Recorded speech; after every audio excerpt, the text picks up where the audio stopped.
Hello, my name is Mo, and I am a what am I? I'm one of the guys that works on Blubber. How do we start this? I'm here with Kimmy, and Kimmy is also Hello. Kimmy is also someone who works on Blabberize. We both are the co-founders, as well as one other co-founder who's not with us. We are the co-founders of Blabberize, um, and I thought we'd talk about today everything that's wrong with Blabberize. Everything that we wish we could change about the current way that Blabberize is, and we thought it might be interesting to take you along with us as we just kind of converse about that. Kimmy, what do you think? What do you think about this journey we're about to take here? Yeah. Well, I'm excited. I mean, I think it'll be good to kind of show the struggles that we've had trying to make different kinds of things. Like we send a lot of blabbers back and forth to each other, and so we'll have ideas like, "Oh, I want to do this thing." And yeah, just running into all the pain points that I'm sure other people have discovered too. So, let's do it. Yeah. Okay, so we'll start with making a blabber, and we can kind of talk about this. So this like entire screen is kind of what everyone's super familiar with about like what blabberizing the experience is, and it's pretty constrained. I think like that's always been something that like we've just had since the beginning. Like the site's over 10 years old now, and this interface, because a lot of educators have found it kind of like works. Um, we chose not to change it other than for like minor things, but we played with stuff. Um, Let me see if I can see if this will work. Yeah, like we even have like kind of hidden away here a version of the creator which is able to expand out and take the whole screen, so that you have a lot more room here. So I'll do it with both. Um,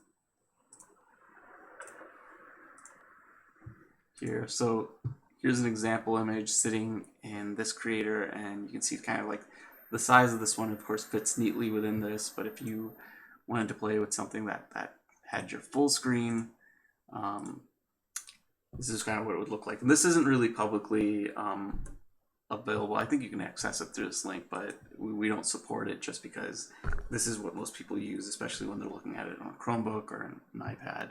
Um, and for the most part, this works, but it is constraining you to a limited size of image because we're, the the end sort of product was always supposed to be within the browser. Like we started this as kind of like browser widgets, and have now kind of transitioned into more of like a media download destination. So you make your thing and then you download it.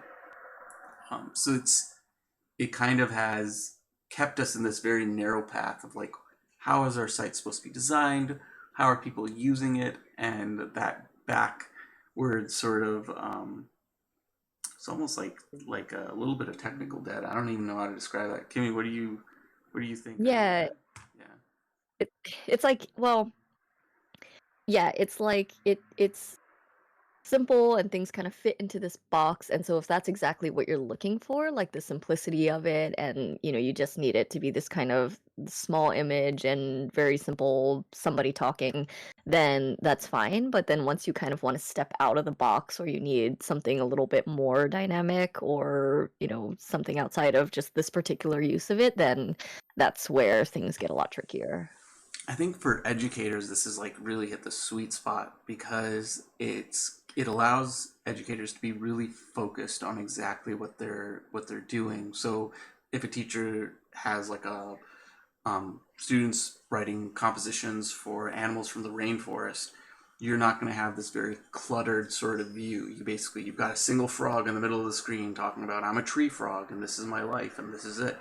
And especially kind of like in this generation where we have distractions from everything, having a very focused user interface, which is very simple with your like goal and task front and center without anything else kind of like cluttering up the screen, has been really ideal for our educator users.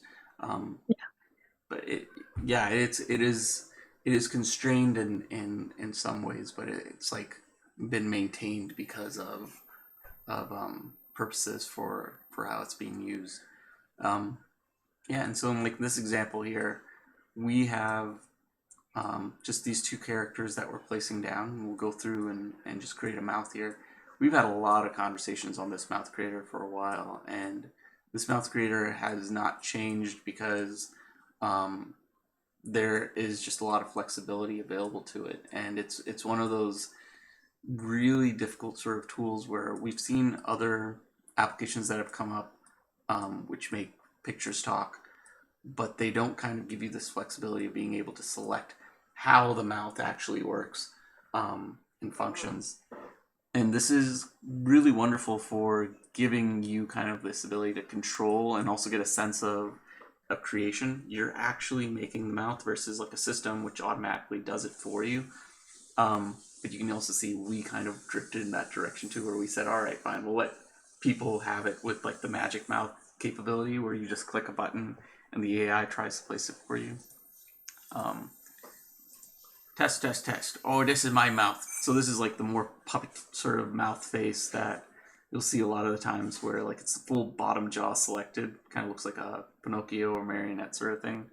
And this is still really functional. It's a good tool, really easy, simple. Doesn't require a lot of um, the user to kind of like input stuff, but it still feels like it's something that you've owned and created.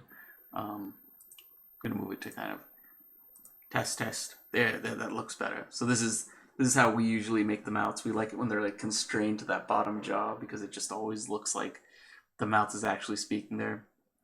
Let me try this again. Oh, hey, oh, I didn't expect you to be here. Oh, hey, oh, I didn't expect you to be here.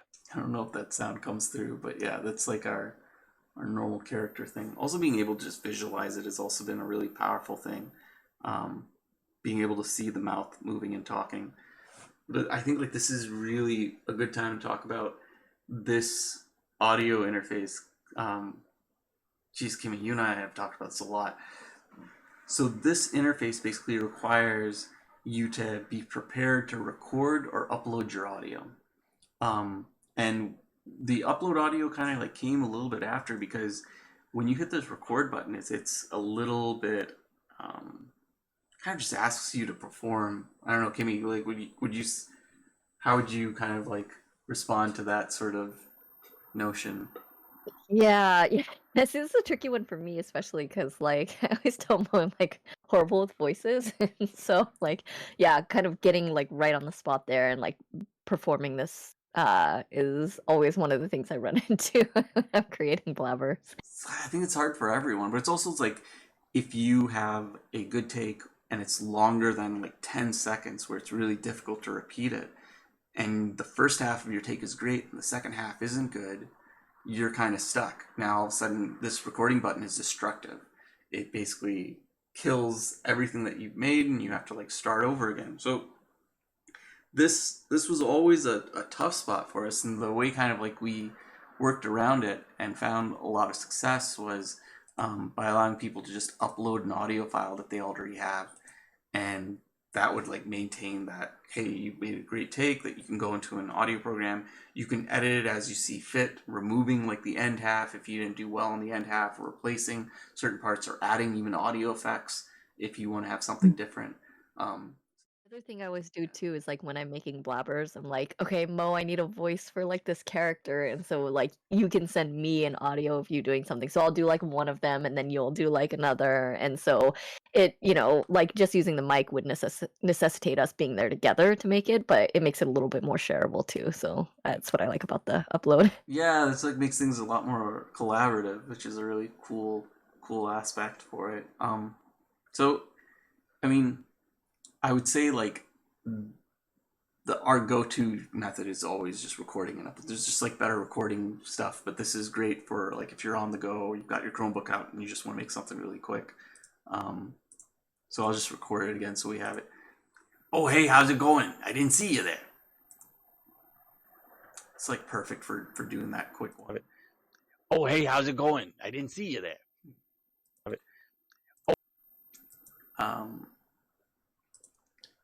and so this, oh man, we're coming back into the craziness of this. So this aspect of being able to create multiple scenes specifically goes to everyone said, how do I make more than one character talk in a blabber? How do I make this idea of like you want to create a narrative, a story, right? It's not just for like a single monologue. It's people will create the initial monologue, will have one character that just will speak, but then they want to have something that goes beyond that. Like you're trying to tell a story where now the viewer is not being spoken to or being lectured to. He's actually like perceiving something. And so we added this here, and a lot of folks use it, but I don't think like a lot of people understand the true sort of capability of it. If you bring back the same image and then you select a different mouth on that same image, you can actually make it so that like the two characters are speaking to each other. And this has been used quite a bit. Like we don't even use this necessarily just for people talking to each other. The front page blabber uses this to just have a single character looking around. Like our main site, here, let's see if we can even pull that up here. This main site. Welcome to Blabberize, where we... It's like a different one, different image, but same position, just with the eyebrows up now. Welcome to Blabberize. We make pictures talk. It's easy. Are you recording in it? So each of those were just basically a different scene that we were just layering on top of themselves so that you could have like multiple like lined up audio frames, but it's coupled to the audio too. So image with audio, then another image with audio, another image with audio, and it's fine to use the same image. Like if you basically have something different that you want selected, that's what we're doing here. So we'll just Yeah, the tricky thing about like that method though is that like every time you want it to kind of change its expression or look somewhere differently, like because it's coupled to the audio, like you either have to wait until a convenient break in the audio to do it, or break your audio up at kind of, funky points, and then try and hope it blends together well. and because you're chopping up the audio and using these images, the little breaks between them have this really stilted sort of like pattern. It looks great for like a first pass, really simple for younger kids to do, people who aren't as comfortable, and just want to have like something that is given to them in a really set sort of pattern so they get like a result. But yeah, it's not like studio Disney quality animation. Unfortunately, right? Like you just can't build that. So here, I'll try it with this one here. I don't know what you were talking about. I was standing right here. You were looking right at me. What do you mean? I was right here. And so this is once again one of the issues. I didn't make this mouth proper, and I like this take. I don't know what you were talking about. I was standing right here. You were looking right at me. What do you... And so now I'm going to be stuck with going back to the mouth editing step, where I'm going to try and edit this, and then when I come back here, it's destructive. I've lost my audio. And this was done because our users found it confusing to be able to like go back a step and then go forward a step, and then find that they already had something here. And really, this is also what we kind of push our users to use, the upload audio thing. So now I'm going to have to record this again. Let's test it. That mouth looks a little bit better, but it's not perfect. I'm going to kill it, go back to this again, see if we can make this a little bit better. Also, these mouth control points are just made for not the best sort of use. Like they're all kind of bunched up in a single spot. Okay, is that better? That chin's in the wrong spot.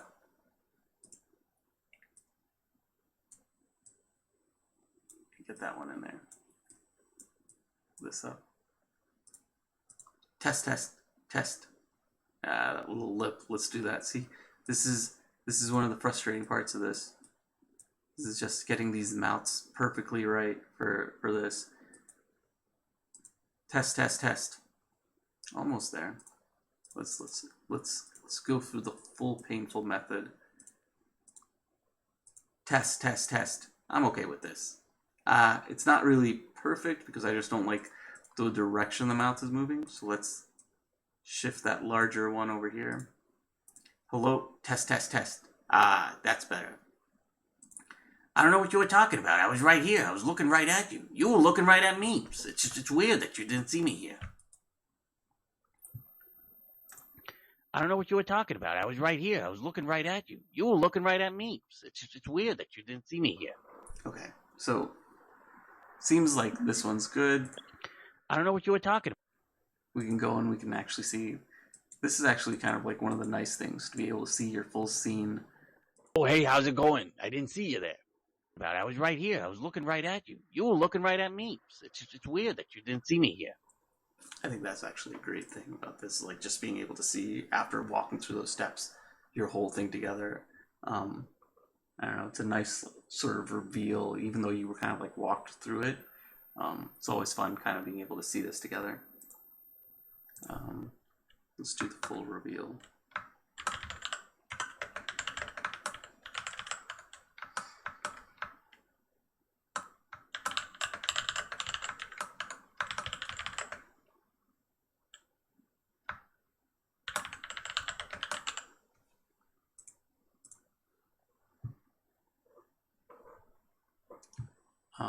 Yeah, that save process is pretty smooth too. This works great. One of the things that we really appreciate about, like, this is on the main site, not on the edu site, meaning that you can share stuff. We've always had like this really strong consideration about like privacy, and so having a blabber that is private but you can share, we provide you with this link which creates a secret key, and the only way someone will be able to see it is if they know this secret key with this link that you like made available to them, or they've got your login, or you see it because you're logged in. It's the only way. If you want to make it not private so that like anyone can see it, you say save that. Now you can save this link to anyone, and if you wanted to, let's say that you created it private, you sent it out, the person you shared it with, you're no longer friends with, you don't want them to be able to see it again, you can come back and say recreate that key, and all of a sudden the key that they were given has been invalidated and replaced with a new one. So this is like a really powerful thing for Blabberize. I don't know, like Kimmy and I both could like talk about this for like ad nauseum. This is probably one of the craziest things, like in the day and age that we're living in. You're putting all this like content out there. We want you to feel like the data is under your control. This is like a feature that we added out of like a nicety, but we have started seeing more value in giving you your content in a form that you can share, irrespective of our website. You shouldn't have to send a link to come to Blabberize to share content. That was your content that you created. We don't want to really have an ownership of it. It's yours, right? We want you to just take it. So converting it to video was like the best solution for that, where you're able to just take whatever blabber you created, convert it to video, and then you can share it in however way you see fit.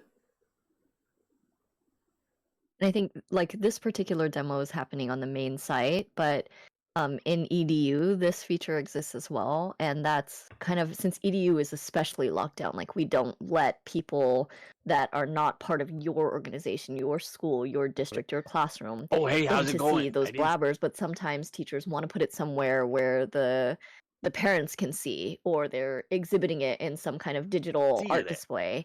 I And don't so know in what you were that talking case, about. yeah, I was right here. I people was looking right at you. use the video conversion a lot just so that they have control over their own creation and they You can were share looking it through right the at me. avenues that make sense for Weird them. that you didn't see me We can actually go and look at the edu site too. I think like that'd probably be like fun to just see. I mean, recognizing all this, what ended up happening was that a lot of the users were creating their assets and it would be stored under their single account. And we had educators having all their students log into a single account.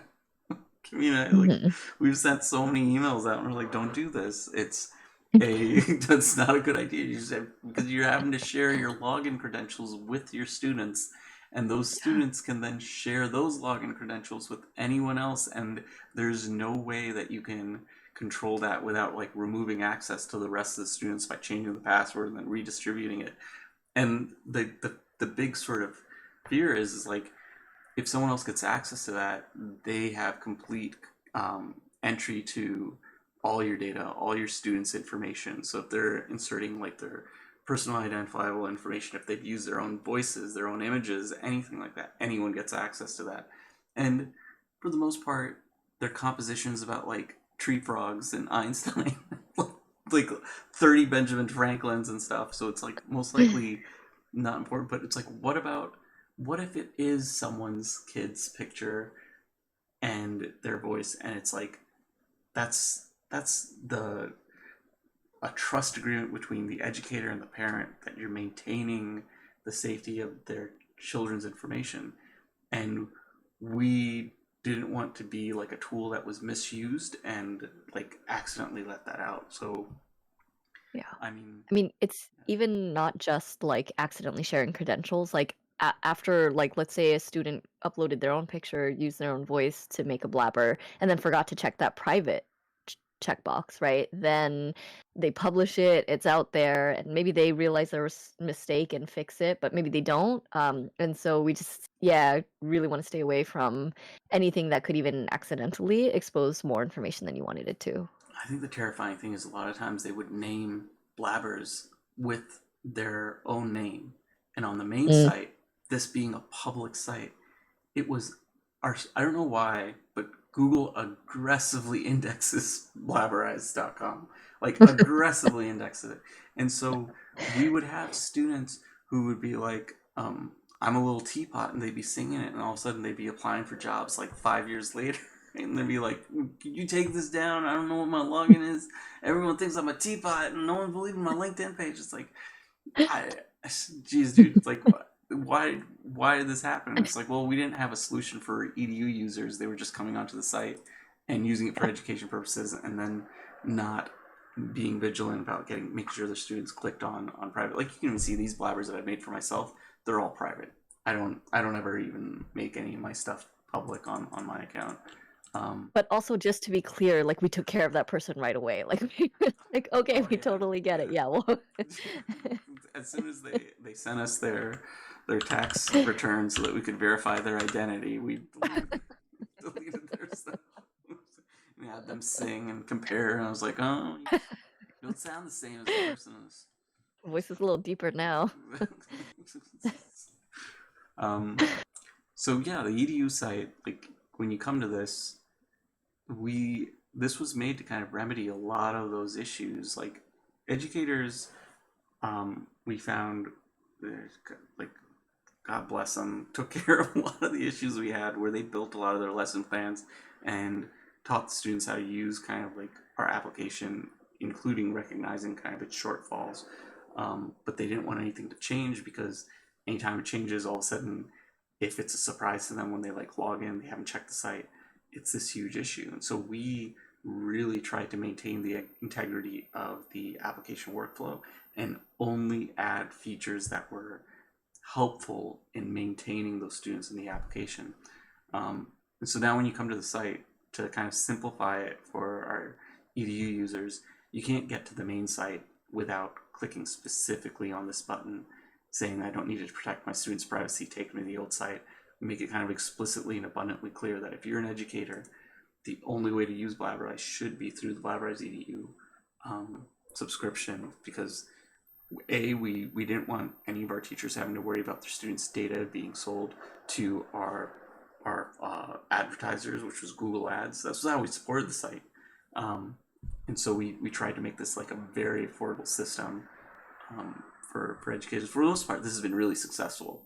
A lot of educators have found this great. We get emails all the time about how they use this every day. We're able to see the usage too, which is like a wonderful thing. Like it is being used by classrooms around the world.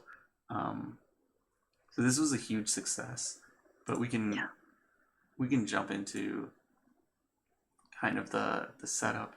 So as a teacher, I mean, like this experience is like laid out mostly the same, right? Like you see the large top banner here, which hasn't changed between the edu site or main site.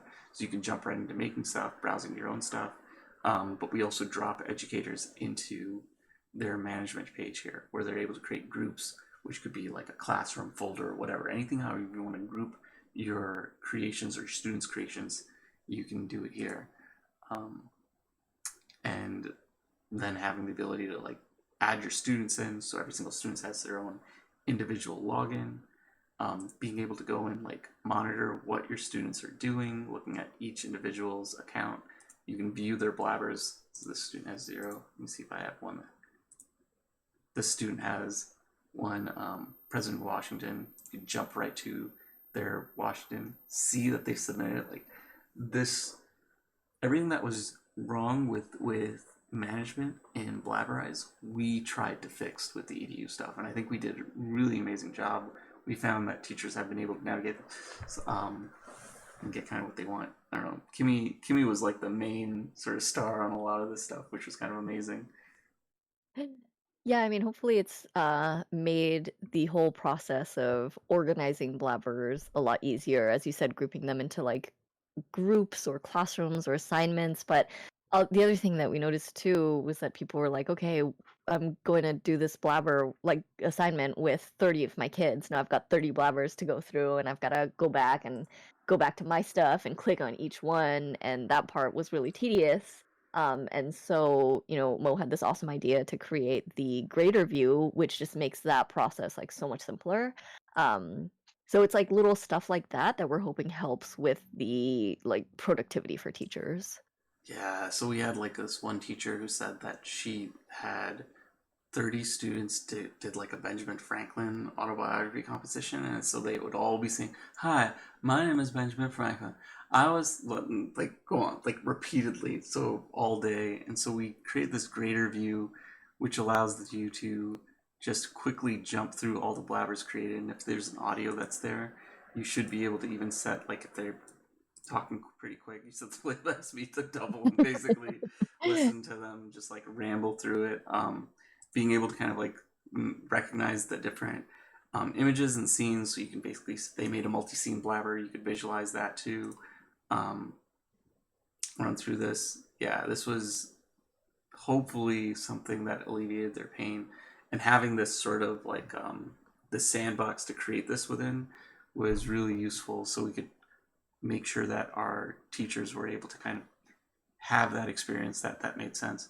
Also, the other thing was like if a student was having trouble logging in or getting access, there was no way to control that before. But from here, you can actually go in, you can change their password right away, give them like something that makes sense, and quickly have them up and running. Edit their user details. If they entered their name wrong, go ahead and change that. Go and see what their blabbers are. As a teacher, you have access to all their creations, so you can also download their creation as a video too. That's like just ready to go. Yep, convert this. This is for me. It's super useful. Just a lot of success here, and I think like one of the things that educators really understood was we were so eager to kind of like serve not only the privacy of our educators, but the privacy of our students themselves. Like, we don't know that a student is a student and that there is a teacher who is basically monitoring their stuff on the main site, because when they signed in, they'd sign in with their student email and their password or whatever their email password was.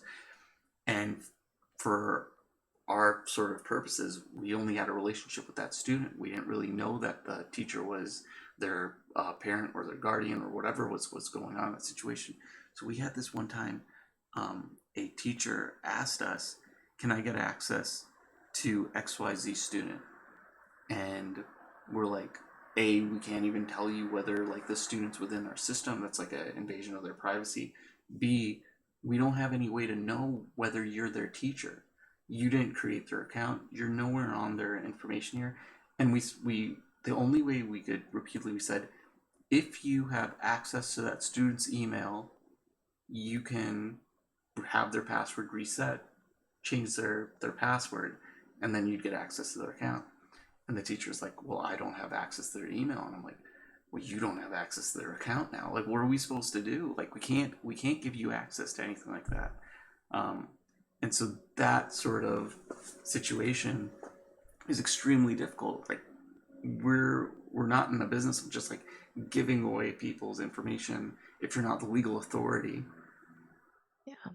I mean, at the same time, it's like we understand the urgency of it. You've got like a class you want to get up and running, and we can totally imagine this happening and want to help you. But in the absence of actual assurance that you have that parent-teacher relationship, like we just can't fiddle around with someone else's account or share their credentials or anything like that. Like it just is not something that we could even ethically consider. And so, yeah, having EDU start through the teacher and have that person be the mediator and, you know, the organizer for inviting their students. And then that whole system being set up that way means, okay, that parent-student relationship is established. These are blabbers that are only used within this classroom at the discretion of this teacher. And we can then build in support for the teacher to do a lot of that management on their own. And try to make it So as seamless as possible too, right? Like the whole idea was we want to remove ourselves from the system. You should never have to contact us to basically have administration of your students in your classroom. Yeah. Sign up links are fun. This is another great example, yeah. exactly. So when you have a classroom, these sign up links, like the before teachers would have all their students either sign into their own account, like on the main site, which was horrible, or the students would be signing into their own accounts, which was also horrible because you just can't administer that. And now you can come to the sign up links for any group that you have and say, I'd like to create a sign up link that lasts for a temporary period of time. So here I made like one for a sign up link that goes for a day. You can just send this to the students, put it onto a Google Docs or wherever you'd be able to share a link with all your students, and they'd be able to click this, and it would just, well, for me, I'm already logged in, but it would basically take you to a page that they can sign up and get automatically added to that group with you as the administrator to them. And it just was like this wonderful seamless sort of like pattern for it, and just like we said, like maintaining privacy. As soon as the kids are all signed up, you're all set. Your students are all in. You remove that link, and now no one else can come back into that group that's not allowed. So you basically shut the door and only allow the folks in. And even if for some reason that person, like a student shared that link with like their random cousin or something like that, if that person somehow got in, as a teacher, you have the ability to manage the students and like kick anybody out of your organization as well. Right. Yeah. Super useful things. Things that were wrong with Blabberize, but we feel as if Yeah. we've gotten to a chance to address, and really grateful for our educators who really adopted it too. Like we're grateful every day for the educators who sign up and use Blabberize and use these features. I mean, like we spent so much time on it, but B, it's like this really wonderful thing that to see that we've made something of value from the lessons that we learned, watching them use the tool that we recognized had problems, right? So it's like being able to fix that stuff and being able to see people utilizing those sort of patchwork fixes that we've created to kind of help folks. It's just been great. Yeah. And I think also, like for us, we spend a lot of time talking about the security and the privacy aspects of it. And it's not like flashy stuff. Like usually when you try out a new software, you're not, you're more excited about the features and what it can do and not like, oh, let me check out the privacy policy, right?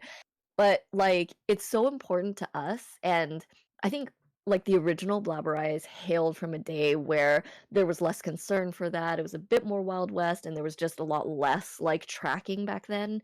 And so as it gained popularity with teachers, it was just like, okay, that's just the space that we're in.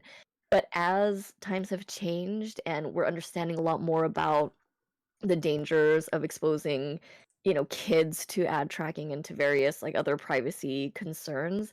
Um, Obviously we take that really seriously, and even now, like teachers are and schools and districts are starting to really kind of catch up to that. And so now sometimes we even get messages from teachers that are like, hey, like um it turns out we have to be using software that's COPPA compliant or FERPA compliant or what have you. And does the Blabberize main site fit that? And we're like, no, it doesn't. But we've got this Blabberize edu site, which does. Like that is a big part of why Blabberize edu is so good to use with classrooms, because while privacy stuff doesn't feel flashy and exciting, it's kind of a huge deal. So it's nice to see teachers and district administrators and stuff start to inquire about that and start to gain familiarity with it and look for solutions that protect their students better. And our pricing kind of like, because we maintain a relationship directly with our educators who are supporting it, so we don't have anyone else to answer to other than our educators, has been really wonderful. And our pricing is always like been very, very affordable. It's always like under $1 for a student, with like the discount like increasing at like the level that you join. So for a tool that you're basically using, and this is for an entire year, I think like a lot of folks forget that you're paying 87 cents per student for like a single classroom for an entire year, meaning that they can make as many blabbers as they want for an entire year. Mm-hmm. And this is a great tool because you're when we initially, when the site, you couldn't download these as videos, you were basically locked in to basically coming to this site, and you'd have to pull up a tab to view it. But now you can download that blabber and you put it into your PowerPoint, and it's just fully extensible of like creating a multimedia sort of history of all the things you've made. It's just really powerful. And we're really, really proud that we could bring it with like at such a value to folks. I don't know. I guess that's like a lot of the big things where it's I think like so we started this video out as like we were gonna point out stuff that was like pain points with Blabberize, but then like we can't help our excitement to be like, oh, this is this yeah. cool thing that we did to EDU. Like, it's hard not to be excited about it. I think it's a really great tool. It's the even kind of like the EDU that they're seeing now has been a progression over time. When we first released it, and our like the first teachers who signed on, they had to deal with kind of like a lot of the issues and learning pains that we had in basically building the system, and we fixed a lot of things on the fly very quickly with them. um, but it's at a place where I think it's like a really powerful, easy, and robust tool. Even some of like more of the advanced features that I'm not sure that most people are aware of, like we have the ability. So let's say if you have multiple classrooms and you have like 150 students that you need to kind of put into the system, um, you have the ability to uh, go and actually like bulk add your students right in there, coming here into like the subscription section, and then you have a CSV file that you can just upload and dump your students basically in there from like a single click. So if you have a spreadsheet that you've made in Google Sheets, um, like these are sort of niceties that like we've been able to kind of like just tune and bring to kind of like educators just to make it easier. I don't know. Yeah, I'm very proud of this. It's like really exciting, really nice to have, really fun to be able to see it being used and like useful to folks.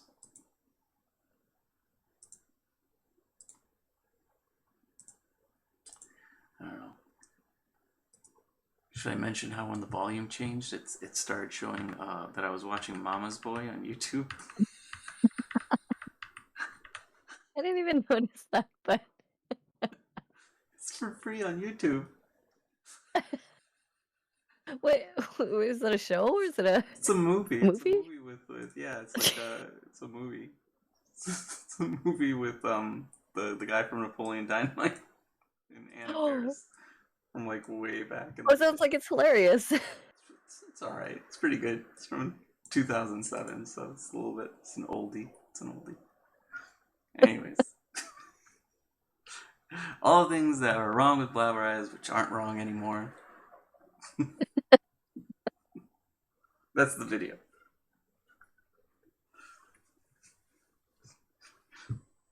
You gonna say bye, Kimmy, or are you just gonna? But oh, okay, I didn't realize we were actually. Oh no, we are. Bye. We are saying. Until next time.